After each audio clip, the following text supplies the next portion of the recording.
हमने आदरणीय विक्रांत जी भाई साहब के माध्यम से बहुशुमार प्रकाशक के आधार से व्याख्यान सुना। और अब हमारी शुक्रवार और शनिवार को चलने वाली साप्ताहिक कक्षा, न्याय दीपिका की कक्षा, जो कि आदरणीय वीर सागर जी भाई साहब के माध्यम से चल रही है। और हम बहुत रुचि पूर्वक, बहुत उत्साह पूर्वक इस न्याय के अद्भुत संक्षिप्त ग्रंथ, संदर्भ ग्रंथ को हम पढ़ रहे हैं। हमने इसमें जिस दिन पहले दिन न्याय दीपिका ग्रंथ स्टार्ट किया था, तब हमने एक सूत्र पढ़ा था, प्रमाण नय रधिगमः। प्रारंभ में ही आचार्य ने कोट किया था, प्रमाण नय रधिगमः। वहां पे प्रमाण की चर्चा तो आज हमारी पिछली कक्षा तक पूरी हो चुकी है ही।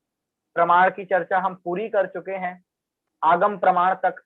पहले प्रत्यक्ष प्रमाण, फिर परोक्ष प्रमाण के अंतर्गत हम पांचों प्रमाण कर चुके हैं। अब हम नए की बहुत सुंदर चर्चा प्रारंभ होने वाली है। सर्व वाक्य सावधारणम एवं प्रमाण सिद्ध मनेकांतात्मकम वस्तु। इस प्रकार अनेकांतात्मक वस्तु का निर्णय हमने अंत की कक्षा तक किया था। आज से सुंदर नए प्रमाण की नए की चर्चा प्रारंभ होगी। आदरणीय भाई साहब भी हमारे बीच में पधार चुके हैं। मैं आदरणीय भाई साहब से निवेदन करूंगा कि अभी की कक्षा को प्रारंभ कीजिए। जय जिनेंद्र साहब, जय जिनेंद्र, जय जिनेंद्र। बहुत अच्छा, बहुत बढ़िया।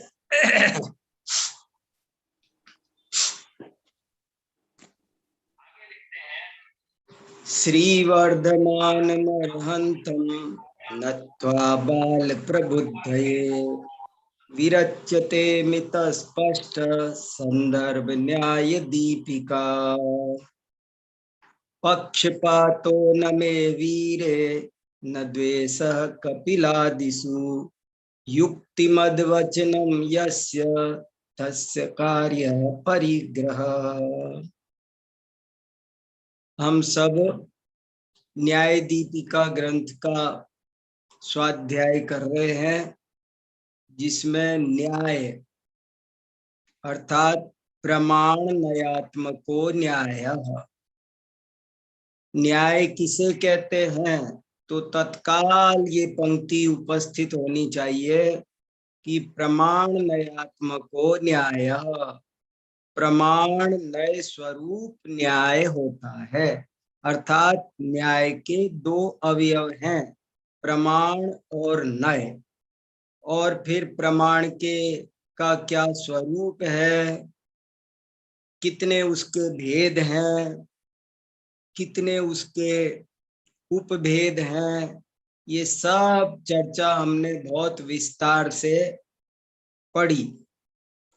प्रत्यक्ष प्रमाण के भेद प्रभेद भी पढ़े, परोक्ष प्रमाण के भेद प्रभेद भी पढ़े, और इस तरह प्रमाण की चर्चा पूरी होकर अब नए का प्रकरण प्रारंभ होता है।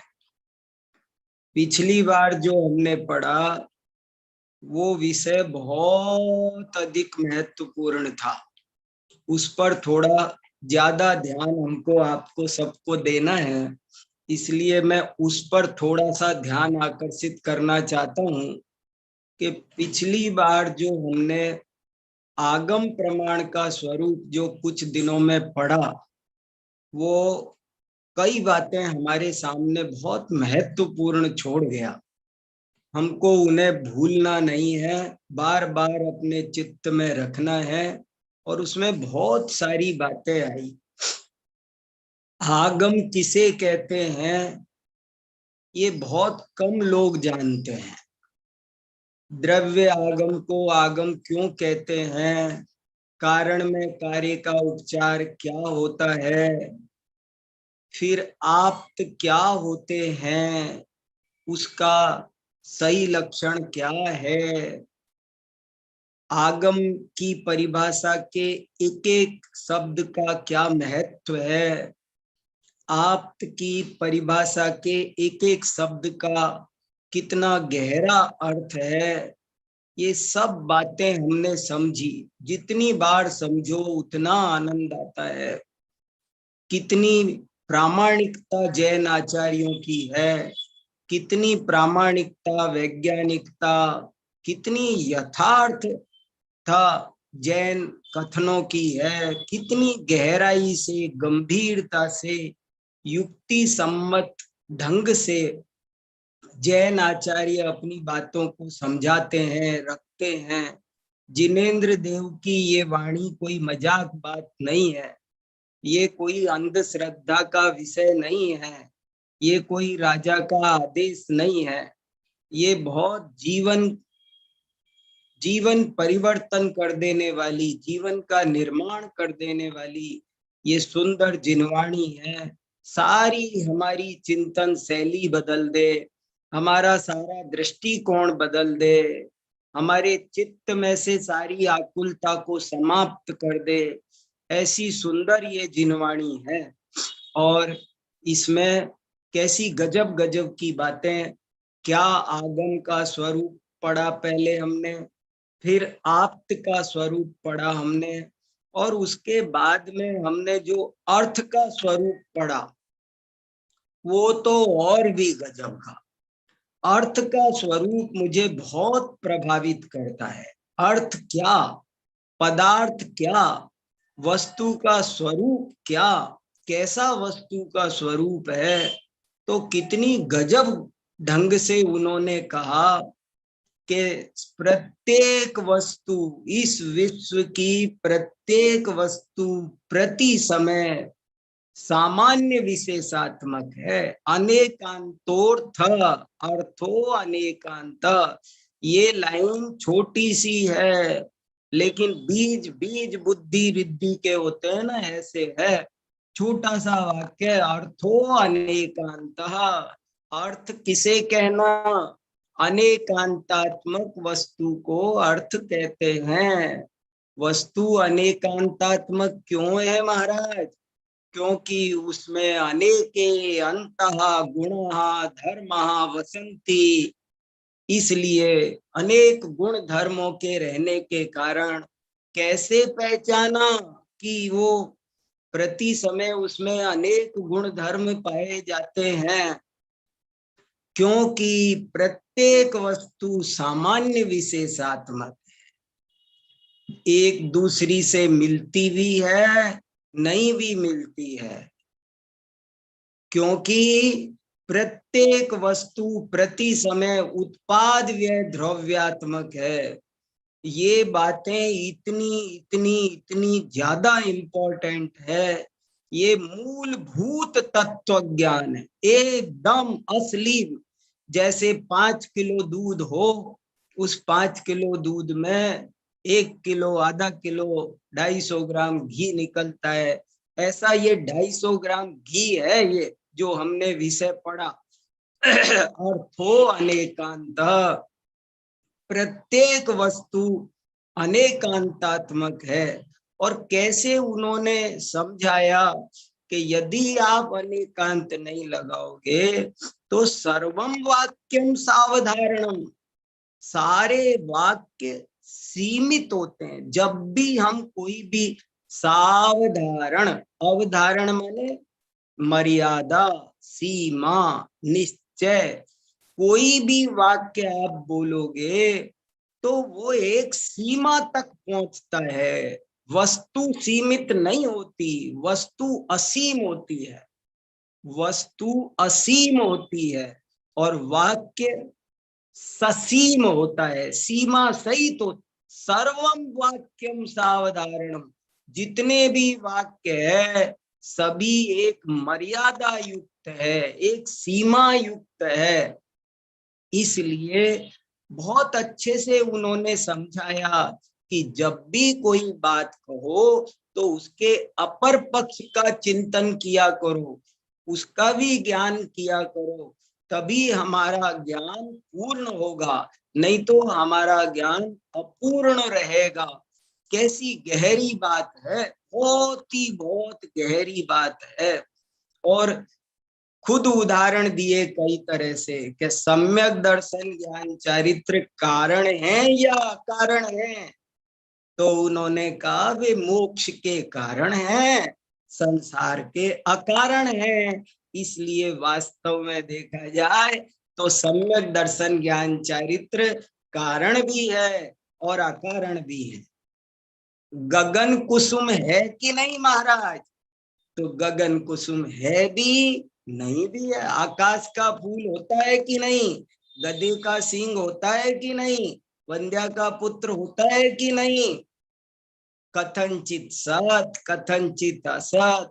कैसे गजब ढंग से उन्होंने समझाया। देखो भाई, मैं तो इस अनेकांत और स्यादवाद सिद्धांत से बहुत बहुत बहुत अधिक प्रभावित हूं। और जिसने इसको पढ़ा वो इस पर मुग्ध भी हो गया। बड़े बड़े दार्शनिक वैज्ञानिक सब रीझ गए, ऐसा अद्भुत महामंत्र है। एक बार एक बहुत बड़े विद्वान ने कहा कि जब से मैंने अनेकांत और स्यादवाद पढ़ा समझा है, मेरे जीवन में कल्प वृक्ष की छाया हो गई है। कल्प वृक्ष की छाया हो गई। तो इसलिए मेरी बहुत, अब ये अर्थो अनेकांता पढ़ाते पढ़ाते ऐसी बहुत भावना हुई कि आपको एक आधा व्याख्यान में 2-3 व्याख्यान जम करके अनेकांत स्यादवाद पर भी करना चाहता हूँ। बहुत लोग अभी भी अनेकांत स्यादवाद को नहीं समझते। कोई कुछ कहता है, कोई कुछ कहता है, सब जगह थोड़ी घटेगा, ऐसे थोड़ी घटेगा। लेकिन ये बहुत गहरी चीज है। और कैसे घटता है, मैंने इस विषय पर 4 लेख लिखे हैं अनेकांत और स्यादवाद पर।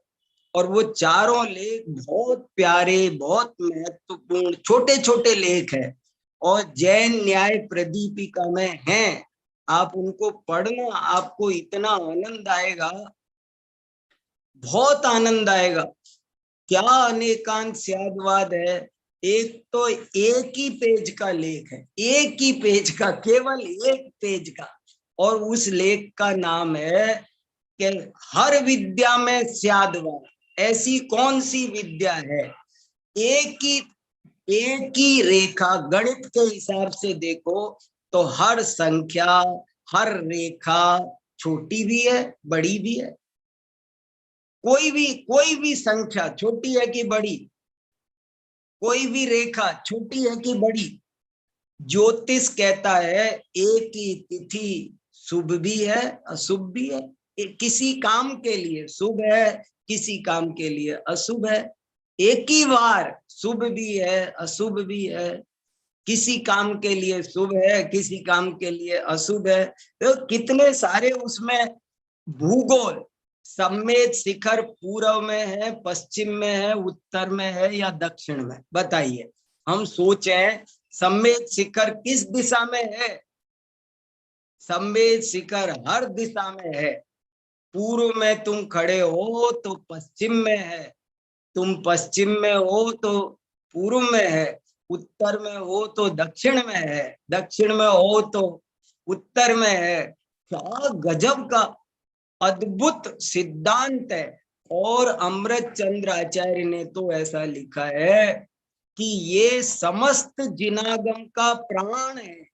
प्राण आत्मा है। जैसे किसी शरीर में से प्राण निकल जाए तो क्या होगा, ऐसे ही जिस जिनागम में से, परमागम में से स्यादवाद को निकाल दिया जाए, वहां क्या होगा? सर्वम वाक्यम सावधारणम। हर वाक्य सीमित है।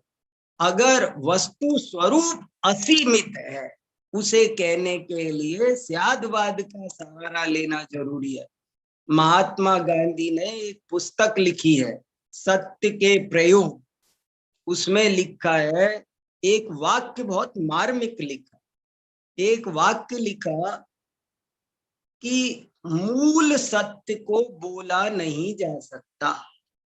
जब भी बोला जाएगा तो वो 2 नंबर का सत्य होगा। उन्होंने कहा ट्रुथ इज गॉड।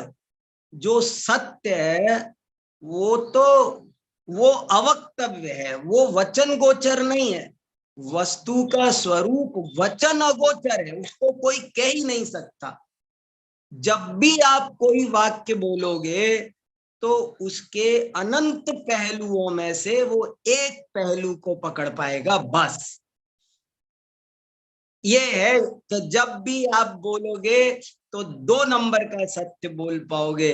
ये वाणी की कमजोरी। भाषा भाषा वस्तु के स्वरूप को बताने में समर्थ होती है या असमर्थ? समर्थ भी। भाषा शास्त्र के हिसाब से एक ही भाषा समर्थ भी है, असमर्थ भी है। हर चीज में लगाओ आप, हर चीज में। औषध के हिसाब से, औषध आयुर्वेद कहता है एक ही चीज विष भी है और औषध भी है।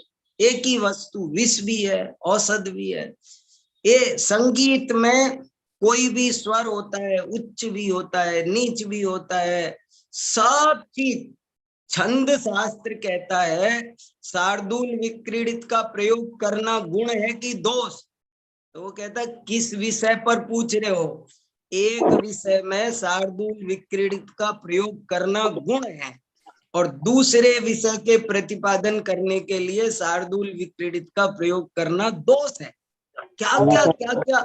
तो हर विषय में, हर जो राजनीति शास्त्र देखो तो जो विरोधी दल है वो सरकार चलाता है कि नहीं चलाता है?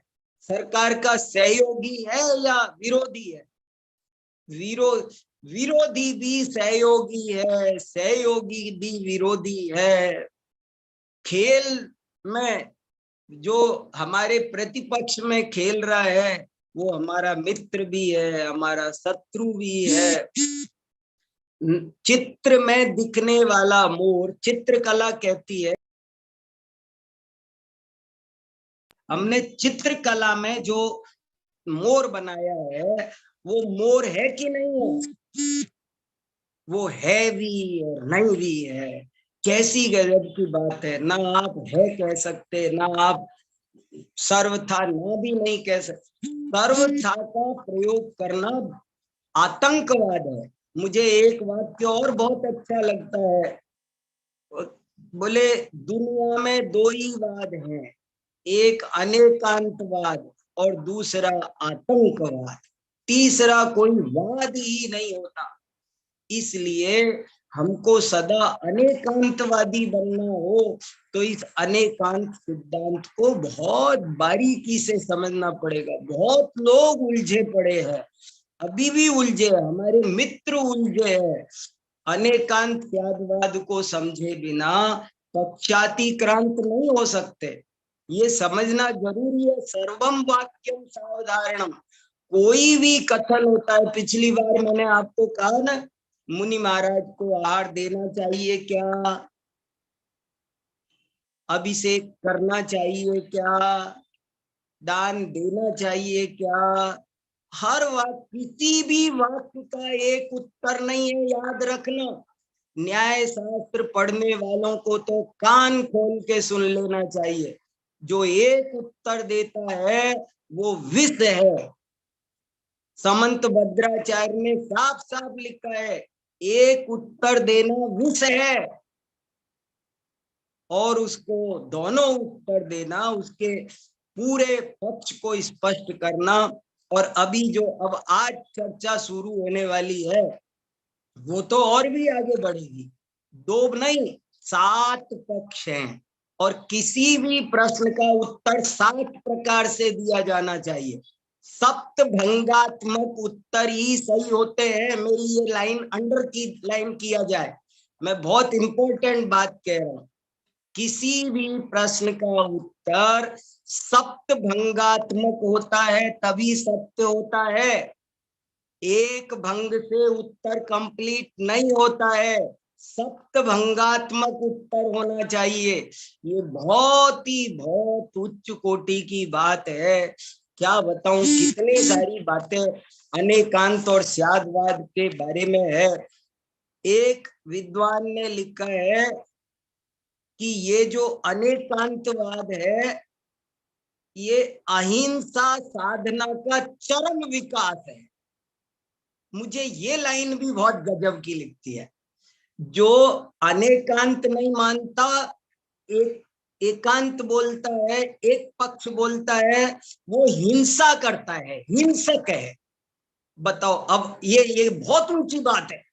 जो एक पक्ष बोलता है वो हिंसक है, अनेकांतवादी, अहिंसा, अहिंसा साधना का चरम विकास है। देखो तो सही, एक पुस्तक है संस्कृति के 4 अध्याय, रामधारी सिंह दिनकर, उन्होंने लिखा अनेकांत सिद्धांत वो अहिंसा साधना का चरम विकास है। गजब का लिख दिया, बहुत गजब का। जर्मन का एक फिलोसफर हुआ है, जर्मन का हरमन जैकोबी, उन्होंने लिखा कि स्यादवाद से ही सर्व सत्य विचारों का द्वार खुलता है। स्यादवाद से ही सर्व सत्य विचारों का द्वार खुलता है। क्यों गजब की बात लिख दी। कैसे ये लोग इतनी गहराई से समझे, और हम लोग अगर नहीं समझ पाए तो बहुत दिक्कत हो जाएगी। एक बार की बात है, हमारी यूनिवर्सिटी के वाइस चांसलर एक प्रोग्राम में आए थे, और उन्होंने, वो विकलांगों का शिविर था बहुत बड़ा, तो उस शिविर में उन्होंने कहा कि इस दुनिया में 2 प्रकार के विकलांग होते हैं। बहुत इंपॉर्टेंट बात। विकलांग कहते ही आपके दिमाग में क्या ध्यान आता है? जिसके हाथ नहीं होगा, पैर नहीं होगा। अब अपन को विकलांग कहते ही क्या समझ में आता है? लेकिन उन्होंने कहा नहीं, सुनो ध्यान से, विकलांग 2 प्रकार के होते हैं, एक शारीरिक विकलांग और एक मानसिक विकलांग। क्या जगदीप जी को आनंद आ रहा है, देखो। विकलांग 2 तरह के होते हैं, एक शारीरिक विकलांग और दूसरा मानसिक विकलांग। जो एकांतवादी है वो मानसिक विकलांग है, और शारीरिक विकलांग से भी ज्यादा खतरनाक मानसिक विकलांग होते हैं। इसलिए इस अनेकांत और स्यादवाद को बहुत गहराई से आप सब समझो, ये मैं बहुत जोर दे के कहना चाहता हूं। कोई भी बात, कभी भी किसी भी बात का खंडन मत करो, कभी भी। जैन दर्शन के बारे में एक बात सब आचार्यों ने लिखा है, जैन दर्शन कभी भी किसी भी बात का खंडन नहीं करता है। अरे अनंत विवक्षाएं हैं, अनंत विवक्षाएं। आप मुझे दो जो सेंटेंस देना हो, आप सब मुझे कोई गलत एकदम गलत 100 सेंटेंस लिख करके भेजो, मैं आपको उन सब कथनों को सही सिद्ध करके बताऊंगा। और आप सही लिखो, मैं गलत सिद्ध करके बताऊंगा। जिस कथन में स्यात लग गया वो कथन सही है, चाहे कुछ भी हो, और जिस कथन में से स्यात हट गया वो कथन गलत है, चाहे कुछ भी हो। आत्मा ज्ञानानंद स्वभावी है हूं, मैं ज्ञानानंद स्वभावी हूं।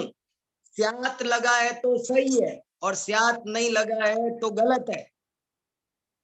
हर कथन में स्यात लगना जरूरी है, अनिवार्य है, नहीं तो सर्वम वाक्यम सावधारणम, नहीं तो सारे वाक्य सीमित रह जाएंगे, असीम तत्व को दिखाने में समर्थ नहीं होंगे।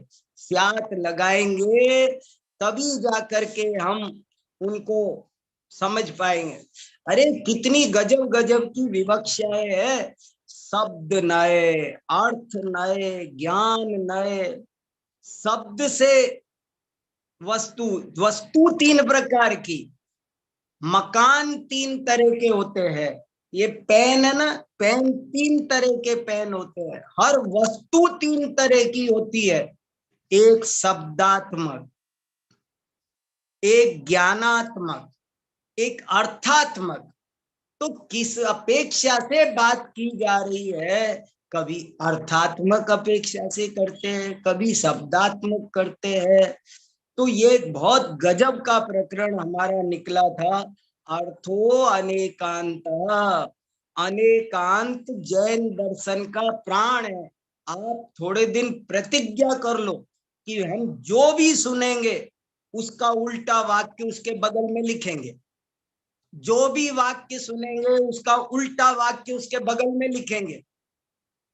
हर वाक्य को आप उसका उसका साथ में उसका विपक्ष, उसका समानांतर वाक्य रख करके देखो, जीवन में अमृत वर्षा हो जाएगी, वस्तु का स्वरूप समझ में आ जाएगा। इसलिए अर्थ का क्या स्वरूप समझाया गया धर्मभूषण आचार्य ने, वो हम सब ने पढ़ा। बहुत गजब का प्रकरण था। अब आप सब पढ़ना, चिंतन करना, जितना डूबोगे उतना मिलेगा। जिन खोजा तिन पाइया, गहरे पानी बैठ। अब जो डूबेगा सो पाएगा। इस तरह से हमने 83 पैराग्राफ, 83 पैराग्राफ हमने न्याय दीपिका के पढ़ लिए। अब आज 84 नंबर का पैराग्राफ पढ़ते हैं। 84 नंबर का पैराग्राफ। एक वाक्य अमृत के समान है। बहुत आनंद लेके, रस लेके, बड़े उत्साह से समझना है। ये समझ में आ गया तो निहाल हो जाएंगे। देखो क्या समझाया है। ये नए व्यवस्था जैन दर्शन की मौलिक विशेषता है। हर बात किसी न किसी नए से कही जाती है। बिना नए के एक वाक्य भी जिनागम में नहीं होता है। तो वो क्या होता है, नए कैसे होते हैं? नयम स्वरूपतः प्रकारतश्च निरूप्य सप्तभंगी प्रतिपादनम। नयों को स्वरूप से और प्रकार से, माने नयों का स्वरूप भी बताएंगे और नयों के प्रकार भी बताएंगे। क्या मतलब हुआ हेडिंग का? नयम, नय को, स्वरूप, स्वरूप से, प्रकार तच्च, और प्रकार से भी, माने प्रकारों माने भेद, उसके भेद प्रभेदों से निरूप्य, निरूपण करते हुए, निरूपण करके, सप्तभंगी प्रतिपादनम, सप्तभंगी का देखो सप्तभंगी तरंगिणी एक स्वतंत्र ग्रंथ भी है। जैन दर्शन का महान अलौकिक सिद्धांत सप्तभंग जब तरंग उछलत सुखदानी। जिनवाणी की पवित्रता सप्तभंगों से है।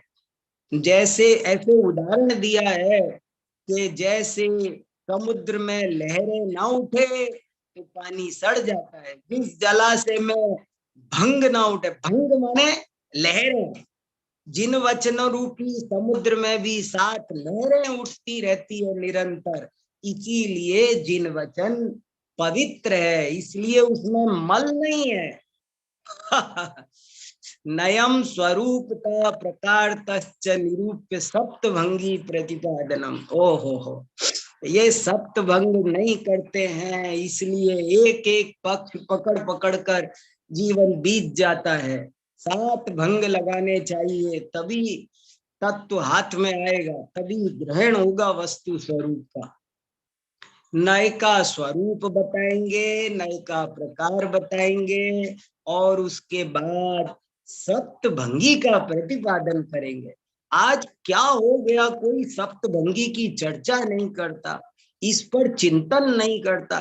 ये मूल विषय है, इन पर कोई ध्यान नहीं देता। इसको समझते हैं कि हमारा हो गया स्वाध्याय, हम समझ गए जिनवाणी। अरे ये चीजें समझना बहुत जरूरी है, इन पर विचार करो गहराई से। ये समझ में आ गए तो चुटकियों में सारे शास्त्र समझ में आएंगे। चलो, नया विभज्यन्ते, नयों के का विभाजन किया जाता है। नया विभज्यन्ते, नयों का विभाजन किया जाता है। ननु कोयम नयो नाम, ननु माने शंका, कोयम नयो नाम। पहले ये तो बताओ महाराज कि नय कहते किसे है। पहले वाक्य में क्या कहा था कि अब हम नयों के भेद प्रभेद बताते हैं। तो शंकाकार ने शंका उपस्थित की कि महाराज पहले ये तो बताओ कि नय कहते किसे है, नय किसका नाम है, नय किस चिड़िया का नाम है, ऐसे कहते हैं ना, ऐसा लहजा है ये। ननु कोयम नयो नाम, नय किस चिड़िया का नाम है। उच्यते, अच्छा कहते हैं उच्यते, कहा जाता है। अब नय की परिभाषा सुनो। प्रमाण ग्रहीतार्थैक देश ग्राही प्रमातुर अभिप्राय विशेष, ये नय की परिभाषा है। प्रमाण के द्वारा ग्रहीत अर्थ के एक देश को ग्रहण करने वाला प्रमाता का अभिप्राय विशेष जो होता है उसे नय कहते हैं। न्याय मंदिर में एक नए नाम का अधिकार है, वो भी आप देख सकते हो। उसमें नयों का बहुत सरल प्रश्नोत्तर शैली में वर्णन है। नय किसे कहते हैं, कितनी गजब की परिभाषा। नय किसे कहते हैं, प्रमाण द्वारा ग्रहीत। ये इम्पोर्टेंट, ये नहीं रखते तो क्या दिक्कत आएगी कि वस्तु एकांत रूप रह जाएगी। वस्तु अनेकांतात्मक है, सामान्य विशेषात्मक है, ये पहले स्थापित करो। प्रमाण द्वारा ग्रहीत अर्थ के एक देश को, एक अंश को, एक पक्ष को ग्रहण करने वाला, ग्राही ग्रहण करने वाला, प्रमातु प्रमाता का, प्रमातु षष्ठी एक वचन, ज्ञातु सम्यक ज्ञानी का। प्रमाता मने ज्ञाता, ज्ञाता मने आपको बता चुका हूं मैं पहले, ज्ञाता और प्रमाता में क्या अंतर है। वास्तव में ज्ञाता और प्रमाता में कोई अंतर नहीं, लेकिन ज्ञाता सामान्य ज्ञाता भी ज्ञाता हो सकता है। प्रमाता उस ज्ञाता को कहते हैं जो सम्यक ज्ञानी हो। सम्यक ज्ञाता के अभिप्राय विशेष को, सम्यक ज्ञानी के उस अभिप्राय विशेष को नय कहते हैं जिसमें वो प्रमाण द्वारा ग्रहीत वस्तु में से उसको स्थापित करने के बाद उसके एक देश को ग्रहण करे, उसका नाम नय है। नयो ज्ञातुर अभिप्राय लगी अस्त्र। आचार्य अकलंक देव का एक बहुत बढ़िया ग्रंथ है लगी अस्त्र, उसकी 52 नंबर की कारिका है, उसमें ये बात आई है। नयो ज्ञातुर अभिप्राय, नए ज्ञाता के अभिप्राय को कहते हैं इत्यभिधानात्, ऐसा कहा है। देखो रेफरेंस दिया, अकलंक आचार्य को भी इन्होंने बहुत अधिक पढ़ा है ऐसा लगता है। छोटी सी न्याय दीपिका में 6-7 उद्धरण अकलंक आचार्य के ग्रंथों में से आए हैं। स नया संक्षेपेण द्वेदा, वो नय संक्षेप से 2 प्रकार का है। द्रव्यार्थिक नय, पर्यायार्थिक नयश्चेति, वो नए संक्षेप से 2 प्रकार का होता है। एक को द्रव्यार्थिक नय कहते हैं और दूसरे को पर्यायार्थिक नय कहते हैं। तत्र, अब ये तो हो गई भेद और स्वरूप। अब इनकी स्वरूप, भेदों का स्वरूप समझा रहे, वो ध्यान देने लायक थोड़ा सा। तत्र द्रव्यार्थिक नयः द्रव्य पर्याय रूपम एकानेकात्मकम अनेकांतम प्रमाण प्रतिपन्नम अर्थम विभज्य पर्यायार्थिक नयस्य नय विषयस्य। कितनी बढ़िया बात लिखी, देखो कितने अच्छे से उसको समझा रहे, बहुत इंपॉर्टेंट बात है। क्या कहा, नए संक्षेप से 2 प्रकार का है, एक द्रव्यार्थिक नय और दूसरा पर्यायार्थिक नय। उसमें से द्रव्यार्थिक नय क्या है, द्रव्यार्थिक नय द्रव्य पर्याय रूप एकानेकात्मकम, द्रव्यार्थिक नय जो वस्तु है वो कैसी है, द्रव्य पर्याय रूप है, एकानेकात्मक है, अनेकांतात्मक है, प्रमाणात्मक है, कितने सारे शब्द देके स्पष्ट कर रहे हैं। लेकिन उसी वस्तु में से विभज्य, उसको अपने ज्ञान के द्वारा विभाजित करके, वस्तु को विभाजित करना संभव नहीं है, लेकिन अपने ज्ञान में विभाजित करके, ज्ञान, ये बात ध्यान देने लायक है, वस्तु द्रव्य पर्यायात्मक है, वस्तु एकानेकात्मक है, वस्तु अनेकांतात्मक है, वस्तु का टुकड़ा नहीं हो सकता है, वस्तु प्रमाण स्वरूप है, लेकिन उसमें से अपने ज्ञान द्वारा प्रयोजन विशेष से विभाजन कर लेते हैं। और क्या करते हैं कि उसमें से पर्यायार्थिक नय के जो विषय है, पर्यायार्थिक नय विषयस्य भेदस्य, पर्यायार्थिक नय का विषय क्या है, भेद, उस भेद को उपसर्जन भावेन, उपसर्जन का मतलब होता है गौण, उपसर्जन भाव से, उसे गौण रूप से, अवस्थान मात्रम अभ्यनुजानम, उसे गौण करके, उसको केवल ज्ञान का विषय बना के, उसको पीछे छुपा के रख के, केवल छोड़कर स्विषयम द्रव्यम अभेदम एव व्यवहारयति, लेकिन जो अपने विषय द्रव्य रूप अभेदात्मक वस्तु को व्यवहार करता है, उसका ग्रहण करता है, उसे द्रव्यार्थिक नय कहते हैं। द्रव्यार्थिक नय की ये परिभाषा है। क्या मतलब हुआ, द्रव्यार्थिक नय किसे कहते हैं, तो उन्होंने कहा कि जो नय प्रमाणात्मक द्रव्य पर्यायात्मक संपूर्ण वस्तु में से केवल द्रव्यात्मक विषय को अपने ज्ञान में खींच लेता है, बाकी सबको गौण कर देता है, वो द्रव्यार्थिक नय है। पर्यायार्थिक नय के विषय का अभाव नहीं करता है, सिर्फ उसका उपसर्जन करता है, उसको केवल गौण करता है, उसको केवल पीछे रखता है, तभी वो नय है। कैसे, नयांतर विषय सापेक्ष सन्नय इत्यभिधानात्, ये बहुत अच्छी सूक्ति है, मगर किस ग्रंथ में से ली गई ये इनको संपादक को भी पता नहीं चला, हमको आपको खोजना है। नयांतर विषय सापेक्ष सन्नय इत्यभिधानात्, के ये नयांतर विषय सा, हर नय का विषय नयांतर सापेक्ष होता है। नयांतर माने दूसरे नय, नयांतर, ग्रामांतर माने दूसरा गांव, देशांतर माने दूसरा देश, जात्यंतर माने दूसरी जाति, अंतर माने दूसरा, तो नयांतर विषय सापेक्ष सन्नय, जो सन्नय होता है, सन्नय, सन्नय माने समीचीन नय, सम्यक नय। नय भी दो तरह का हो जाता है, एक सुनय, एक कुनय।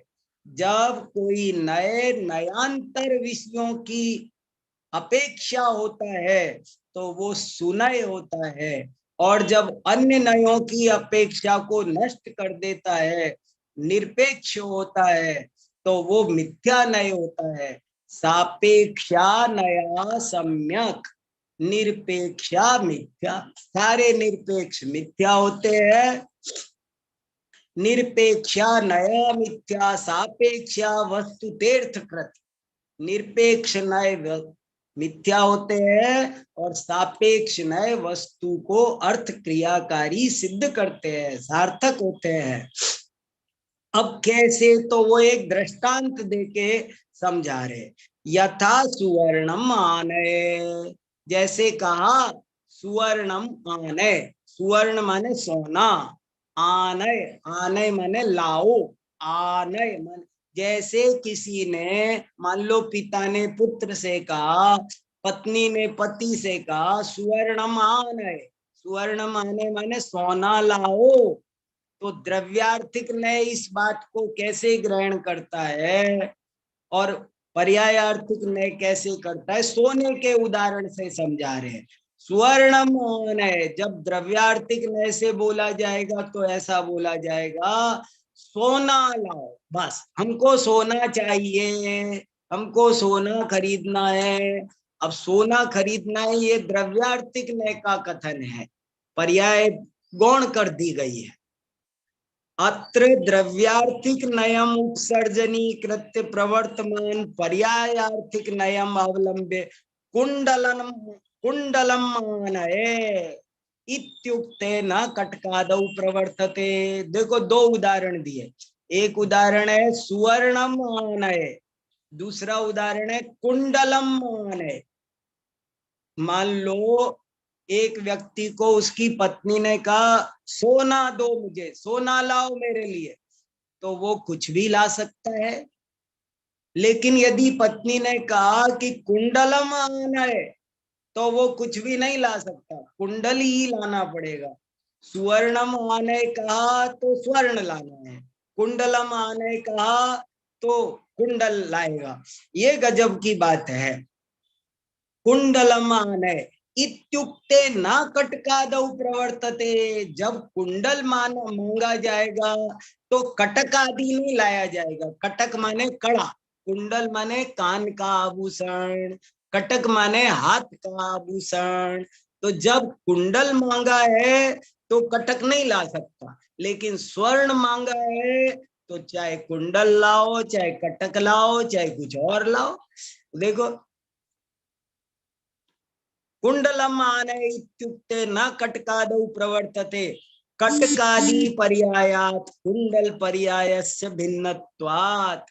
कटकादि क्यों क्यों नहीं ला सकता वो, कुंडल कहने पर कटक क्यों नहीं ला सकता? तो कह रहे क्यों इसलिए नहीं ला सकता क्योंकि कटक पर्याय भिन्न है, कुंडल पर्याय भिन्न है, ये दोनों में भेद है, दो भिन्न भिन्न वस्तु है। लेकिन जब स्वर्ण पर्याय कहा जाएगा, स्वर्ण कहा जाएगा तो चाहे कटक ला सकते हैं, चाहे कुंडल ला सकते हैं। ततो द्रव्यार्थिक नयाभिप्रायेण सुवर्णम स्यात् एकमेव। ततो माने इसलिए द्रव्यार्थिक नय के अभिप्राय से सुवर्ण एक ही है। 10 आभूषण सोने के रखे हैं, द्रव्यार्थिक नय सबको एक बोलेगा, ये भी सुवर्ण है, ये भी सुवर्ण है, ये भी सुवर्ण है, सुवर्णम एकम एव। लेकिन स्यात् शब्द लगाया, देखो स्यात् शब्द लगाना बहुत जरूरी है। स्यात् एकमेव, पर्यायार्थिक नयाभिप्रायेण स्यात् अनेकमेव, और पर्यायार्थिक नय की अभिप्राय से देखा जाए तो सब वस्तुएं अलग अलग है। सोने की 10 वस्तुएं है तो सब अलग अलग है। हाँ शीतल जी कुछ पूछ रहे हैं, संदेश जी देखो, शीतल सेट्टी का हैंड रेज हो रहा है, कुछ पूछना चाह रहे हैं शीतल जी। भैया बहुत इंपॉर्टेंट अनेकांत स्याद्वाद, इसमें डूब जाओ सब समझ में आ जाएगा। जो अनेकांत स्याद्वाद रागादि आत्मा के है क्या, ज्ञानादि आत्मा में है क्या, हर वाक्य अगर उसको उतना ही रखोगे तो वो सीमित होने से मिथ्या है, और यदि उसमें स्यात् लगाओगे तो वो वाक्य समीचीन बनेगा। बताइए क्या कह रहे हैं?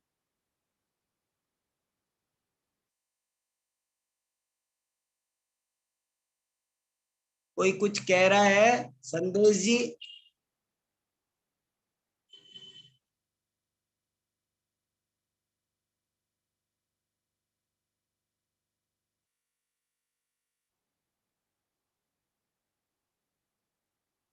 किसी को कुछ कहना है? मैं आगे बढ़ाऊं, 7 भंग घटित करके बताएंगे ये। अभी 2 भंग हुए।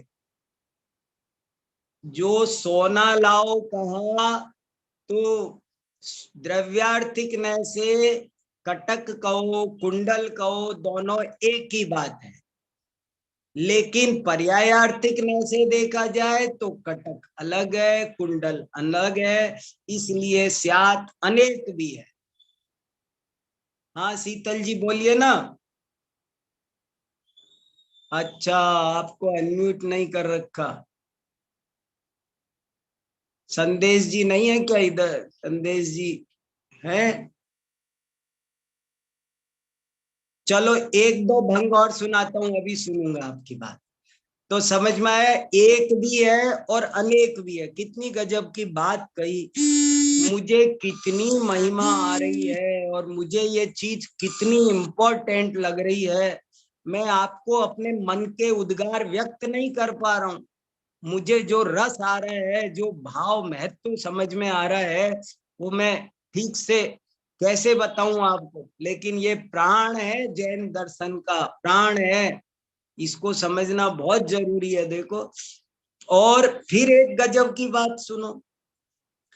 क्रमेण उभय नयाभिप्रायेण स्यात् एकम अनेकम च। लेकिन क्रम से अगर कहने को बोलो तो हम दोनों नयों से बात कह सकते हैं। बोले वो जो कटक और कुंडल है वो एक है या अनेक? स्वर्ण की 10 वस्तुएं रखी है तो वो एक है या अनेक? एक माँ के 6 बेटे हैं, एक है कि अनेक? हम सब एक हैं, एक भी बोलते, हम सब भी बोलते। 6 बेटे एक है, 6 भी बोल रहे हो और एक भी बोल रहे हो, वो कैसी बात है?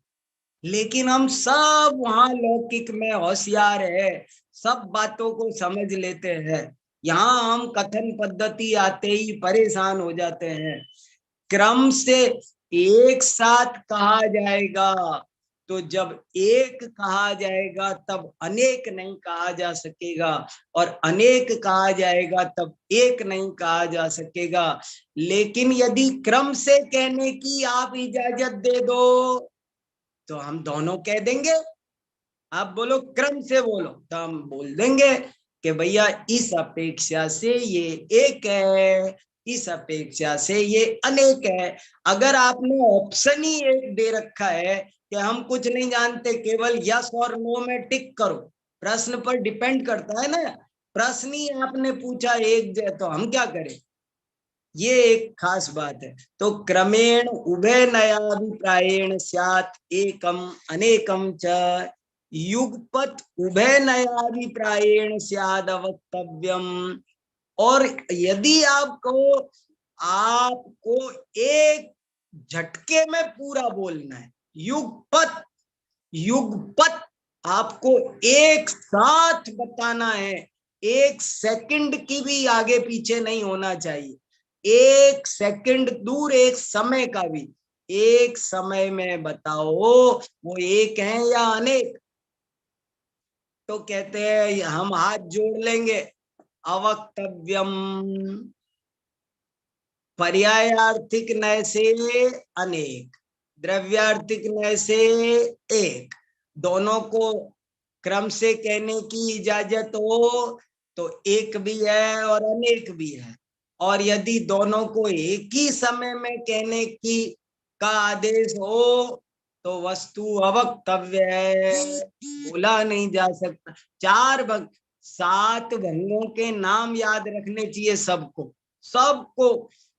हमको स्वाध्याय करने वाले सब लोगों को, अभी आप दुनिया में चलो स्वाध्याय करने वालों से 7 भंग के नाम पूछो तो बहुत लोग 7 भंग के नाम भी नहीं बता पाएंगे। 7 भंग है, स्यात् अस्ति, 7 भंग। जगह जगह जहां भी जिनवाणी पर कोई ज्ञानी रीझे हैं तो वो सप्त भंग के कर। जिनवाणी की महिमा का एक ही कारण है कि वो सप्त भंगात्मक है। जिनवाणी क्यों महान है? प्राकृत में लिखी है इसलिए,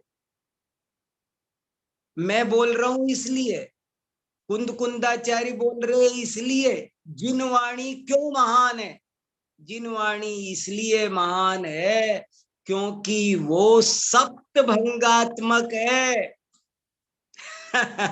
सप्त भंगात्मक है, इसलिए वो, तो देखो स्याद अस्ति पहला भंग, दूसरा स्यात नास्ति, तीसरा भंग स्यात उभय, उभय बोलो चाहे अस्ति नास्ति बोलो, स्यात अस्ति नास्ति। चौथा भंग है स्यात अवक्तव्य, पांचवा भंग है स्यात अस्ति अवक्तव्य, छठा भंग है स्यात नास्ति अवक्तव्य, और सातवां भंग है स्यात अस्ति नास्ति अवक्तव्य। 7 भंग याद रहने चाहिए। स्यात सब में लगा लो नंबर, और मैं सिंपल बोलता हूं, पहला भंग अस्ति, दूसरा नास्ति, तीसरा अस्ति नास्ति, चौथा अवक्तव्य, पांचवा अस्ति अवक्तव्य, छठा नास्ति अवक्तव्य, और सातवां अस्ति नास्ति अवक्तव्य। ये सातों के सातों भंग नाम याद रहना चाहिए, और उनको 10-20 चीजों पर घटित करके देखो। ये पेन है, इसका यदि सही उत्तर देना है तो आपको 7 भंगों में देना पड़ेगा। एक में बोलोगे तो सर्वम वाक्यम सावधारणम, तो फिर वो सब वाक्य सीमित हो जाएंगे। इसका जो असली स्वरूप है, वास्तविक स्वरूप है, उसका प्रतिपादन संभव नहीं हो पाएगा। इसलिए जो क्रमेण उभय नयाभिप्रायेण स्यात् एकम अनेकम च। आप अनम्यूट हो पा रहे हो कोई? संदेश जी। जी भाई साहब, सब लोग अपने आप अनम्यूट कर सकते हैं।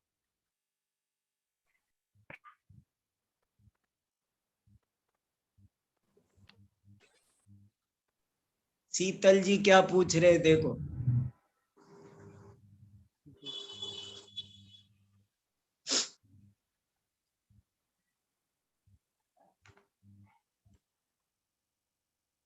हाँ, अनम्यूट कीजिए। बोलिए आप लोग अब जिसको।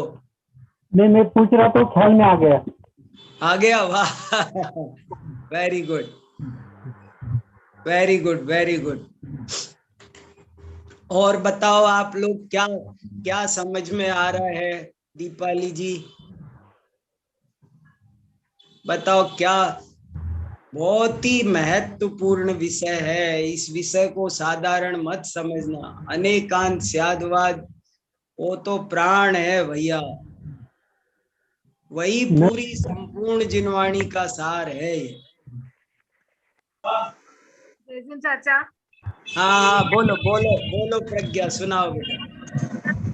इसमें अनेकांत अगर लगा तो जैसे अपने उमा स्वामी आचार्य ने लिखा है मोक्ष मार्ग तो संवित ज्ञान चरित्र का नाम है। अब हाँ, इसमें अनेकांत कैसे लगाएंगे हम? इन्होंने खुद लगा के घटाया ना, सम्यक दर्शन ज्ञान चारित्र मोक्ष के कारण है, इस अपेक्षा से वे कारण हैं, लेकिन संसार के कारण नहीं है, इसलिए अकारण है। साफ साफ तो लिखा, ये देखो ना 83 नंबर के पैराग्राफ में पढ़ो, साफ साफ लिखा है, सम्यक दर्शन ज्ञान चारित्राणाम कारणकारणकत्वम। सम्यक दर्शन ज्ञान चारित्र कारण भी हैं, अकारण भी हैं। यही तो गजब की बात है, ये बहुत बड़ा। सब जगह से आदवाद लगाओ तभी कल्याण होगा। ऐसे बोलो मत सब जगह नहीं घटता, इसमें नहीं घटता, उसमें नहीं घटता। किसमें नहीं घटता मेरे पास ले आओ, जहां नहीं घटता हो। सब जगह घटता है। हाँ सुनील जी सुनो भैया। चाचा इसमें सुनील, हाँ बताओ बताओ प्रज्ञा। हम इसमें निश्चय मोक्ष मार्ग और व्यवहार मोक्ष मार्ग भी लगा सकते हैं। हाँ, क्यों नहीं लगा सकते हैं? अरे अनंत विवक्षाएं निकल रही है। शब्द नए की अपेक्षा, अर्थ नए की अपेक्षा, भाव नए की अपेक्षा, पक्षातिक्रांत हो जाओ। जब भी कोई कथन है वो उसके अनंत आयामों में से सिर्फ एक आयाम को अनंतवा हिस्सा कह पाता है। कोई भी वाक्य अनंतवा हिस्सा कह पाता है। हाँ सुनील जी। जय जिनेन्द्र सर। जय जिनेन्द्र, सुनाइए। यही क्वेश्चन था मेरा कि आपने बताया था जो अभी इन्होंने पूछा, कौन सी बहन जी ने पूछा, हाँ क्वेश्चन यही था कि आपने बोला पहले कि ज्ञान रूप आत्मा है, हाँ इसको अनेकांत में लगाना है, तो हाँ। क्या स्पर्श रस गंध रूप आत्मा नहीं है ऐसा? नहीं, आत्मा कथन देखो ऐसे, आत्मा स्यात् ज्ञान रूप है, हाँ। आत्मा स्यात् ज्ञान रूप नहीं है। ज्ञान गुण की अपेक्षा से ज्ञानात्मक है। अच्छा। एक स्वरूप संबोधन नाम का एक अकलंक आचार्य का स्तोत्र है, उसमें लिखा है आत्मा चेतना चेतनात्मक है, आत्मा चेतना चेतनात्मक है। चेतन गुण की अपेक्षा से चेतन है, लेकिन बाकी गुणों की अस्तित्व वस्तुत्व आदि गुणों की अपेक्षा अचेतन भी है। नहीं तो ये इन्होंने क्वेश्चन पूछा था ना, सम्यक दर्शन ज्ञान चारित्र मोक्ष मार्ग है, हाँ लेकिन संसार की अपेक्षा से नहीं है, हाँ, ऐसा आपने संसार बताया था। मार्ग नहीं है। अच्छा, संसार मार्ग सम्यक नहीं है। दर्शन ज्ञान चारित्र कारण है क्या? तो इन्होंने 83 नंबर के पैराग्राफ में बताया कि सम्यक दर्शन ज्ञान चारित्र कारण है क्या? तो बोले हाँ, मोक्ष के कारण है, संसार के कारण नहीं है। तो वो इसलिए ज्ञान में जैसे बोलेंगे अपन कि वो दूसरे गुण की अपेक्षा से वो आत्मा ज्ञान गुण वाला नहीं, ज्ञान वाला नहीं है, नहीं है, सुख गुण की अपेक्षा से ज्ञान वाला नहीं है। और भी अनंत अपेक्षाएं हैं कि तो वो ज्ञान गुण का एक भेद कथन है, और वास्तु तो अनंत गुणात्मक है। अच्छा, हाँ, ठीक बात है। वस्तु अनंत गुणात्मक है, अनंत गुण। मान लो ये मकान हम 6 भाइयों का है, और मैं बोलूं ये मकान मेरा है, तो ये कथन सही है कि गलत? एक अपेक्षा से सही है। हाँ, एक अपेक्षा से सही है, एक अपेक्षा से गलत है। जिस हाँ। मकान के मालिक हम 6 हैं, मैंने कैसे बोला कि मैं हूं? ठीक बात है। 5 भाई झगड़ा करेंगे कि अच्छा, तुम्हारी ठीक है। नीयत खराब है। ये पक्षाति क्रांत की जो आपने बात करी है, हाँ। उसमें क्या सब हटाते हटाते शून्य पे पहुंच जाए? वस्तु वचन अगोचर है। तो फिर वो पक्षाति क्रांत मतलब? पक्षाति क्रांत का मतलब यही है कि जो भी कथन किया जा रहा है वो उस वस्तु का अनंतवां हिस्सा कह रहा है। ठीक बात है। और आपने कहा कि पक्षाति क्रांत हो जाओ। पक्षाति क्रांत हो जाओ का मतलब, कभी आपको हम समझाएंगे कि वो आत्मा ज्ञान वाला है, कभी दर्शन वाला है, कभी चारित्र वाला है, कभी क्या, कितने आयाम कितने पक्ष बताएंगे आपको, तरह तरह से समझाएंगे। आत्मा के रागादि हैं, आत्मा रागादि को करता है, आत्मा नहीं करता है, आत्मा कर्मों का करता है, आत्मा कर्मों का करता नहीं है। सारे कथन एक पक्ष हैं। तो फाइनली क्या हुआ फिर? फाइनल यही हुआ कि वो जो जैसा है वैसा समझो उसको। अच्छा, वो तो ज्ञान में तो पूरी वस्तु आएगी ना? पूरी वस्तु ज्ञान में आएगी, वाणी में पूरी नहीं आएगी। हाँ, ठीक है। वो देखो, मैंने आपको गांधी जी का एक वाक्य सुनाया कि गांधी जी ने लिखा है कि 1 नंबर के सत्य को बोला नहीं जा सकता, केवल जाना जा सकता है, क्योंकि ट्रुथ इज गॉड। उन्होंने लिखा, गांधी जी ने सत्य के प्रयोग पुस्तक में लिखा है कि 1 नंबर के सत्य को जाना तो जा सकता है, पर बोला नहीं जा सकता। जब भी बोला जाएगा तो वो 2 नंबर का सत्य हो जाएगा। 2 नंबर का माने अपूर्ण। ठीक बात। तो ये पक्षाति क्रांत जब भी हो सकता है ना, जब आत्मा अनुभव में आए। वस्तु स्वरूप का पूर्ण ज्ञान है, न्याय की बात है। यहाँ समस्त वस्तुओं के ज्ञान की बात है, केवल आत्मा के अनुभव की बात नहीं है। ठीक है, ठीक है, ठीक। वो सभी वस्तुओं का, पूरे लोकालोक का तभी ज्ञान होगा सच्चा जब आप सभी पक्षों से ऊपर उठ जाओ। ठीक है। वो सोने के इतने कटक कुंडल एक है कि अनेक है? ठीक है। अब एक भी कहना एक पक्ष है, अनेक कहना एक पक्ष है। ठीक बात है।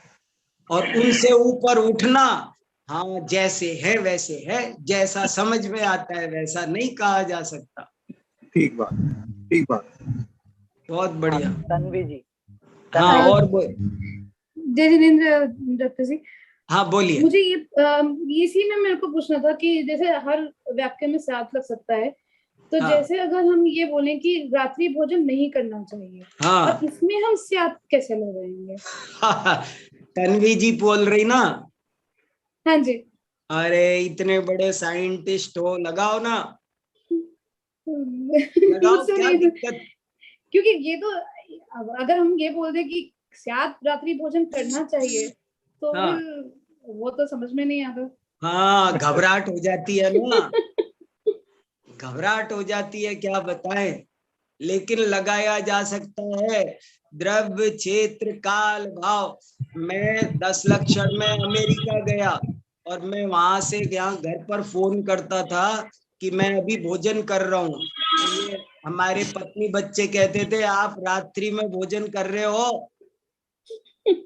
उस समय यहाँ रात होती थी, मैं वहां भोजन करता, इनको फोन करके बोलता मैं अभी भोजन कर रहा हूँ, तो ये कहते थे रात में खाना खा रहे हो। अरे एक स्थान पर रात्रि है, ये द्रव्य क्षेत्र काल भाव की अपेक्षा से वस्तु सत है, स्वद्रव्य क्षेत्र काल भाव की अपेक्षा। पर द्रव्य क्षेत्र काल भाव की अपेक्षा वस्तु असत है। सर ऐसा भी हो सकता है कि अपन ये बोल दें कि रात्रि भोजन आत्मा करता ही नहीं है। हाँ लो, लग गया, लो तन्वी जी ये सुन लो। सही है एकदम। अरे मैं बता रहा हूँ आपको, अनंत विवक्षाएं हैं। हाँ जी, जय जी, जय जी ने बहुत बहुत धन्यवाद। सब लगेगा, सब लगेगा, तसल्ली से शांति से समझो। पूरी बात अगर समझना है तो स्यादवाद का सहारा छोड़ना नहीं है, बहुत इंपॉर्टेंट है। इस पर खूब चर्चा हो, कई घंटों होनी चाहिए, तब समझ। ये रोज समझने का विषय है अनेकांत स्यादवाद। हाँ आशीष जी का और सुन लो भैया क्या कह रहे हैं।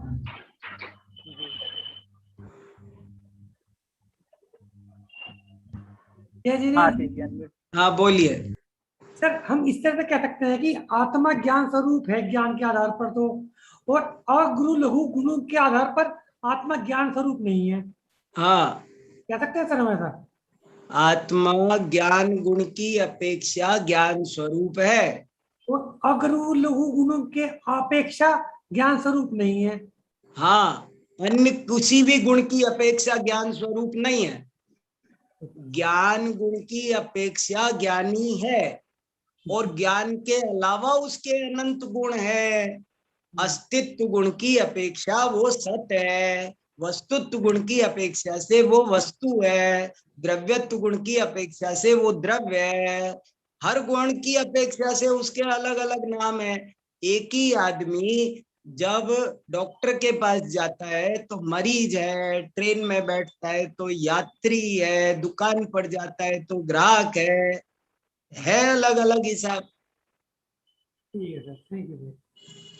बहुत बढ़िया, चलो समय हो गया